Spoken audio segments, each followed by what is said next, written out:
Throwing and catching. When I'm teaching throwing and catching, the one thing I really try to hit on, and this is probably for players that have a basic idea of how to throw and catch, I try to get players used to getting the ball in and out of their stick quickly. I think ball movement and unselfishness is a huge part of playing good offense. And part of being unselfish and having good ball movement is being able to catch the ball and throw it right away. You'll notice a lot of players get in these habits of catching the ball, and they have certain cradles and twirls that they have to do. It's like a habit that they have to do before they get rid of it. And in a game, there's really no place for that. There's no time for that.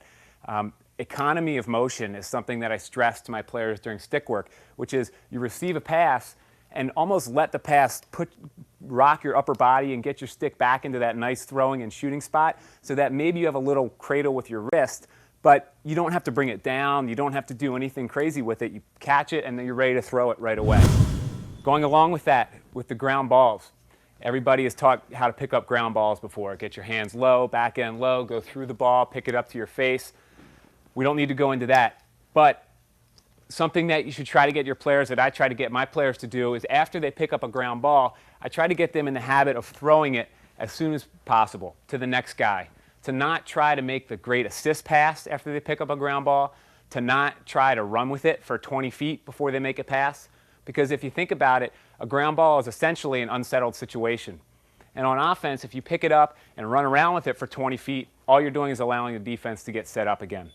So in the offensive zone, if you pick up a ground ball, you want to try to move it as quickly as you can to the next guy. If that guy moves it as quickly as he can to the next guy, and then all of a sudden we attack the goal, we're attacking a defense that's spread out where we've moved the ball to the opposite side, and that can be a good time to go to the goal. Instead of just having the kids pick up the ground ball, run around with it, and throw it back to the coach, maybe set up a ground ball drill where you have somebody, you could set up, for instance, maybe you have a ground ball, one-on-one ground ball over in this corner. You put an offensive player here, and you put an offensive and a defensive player here. So we run out, we do our ground ball over here. As soon as the guy picks it up, we say move it as quickly as you can to the next guy, move it as quickly as you can to this guy, and now we have a one-on-one on this side of the field. So you incorporate a one-on-one ground ball, that idea of moving it, and then you have a one-on-one going to the cage. So you get ground balls and one-on-ones within one drill, and you do it in something that reinforces what you're going to try to accomplish in your overall team philosophy of what you want to do in transition there, or in all even.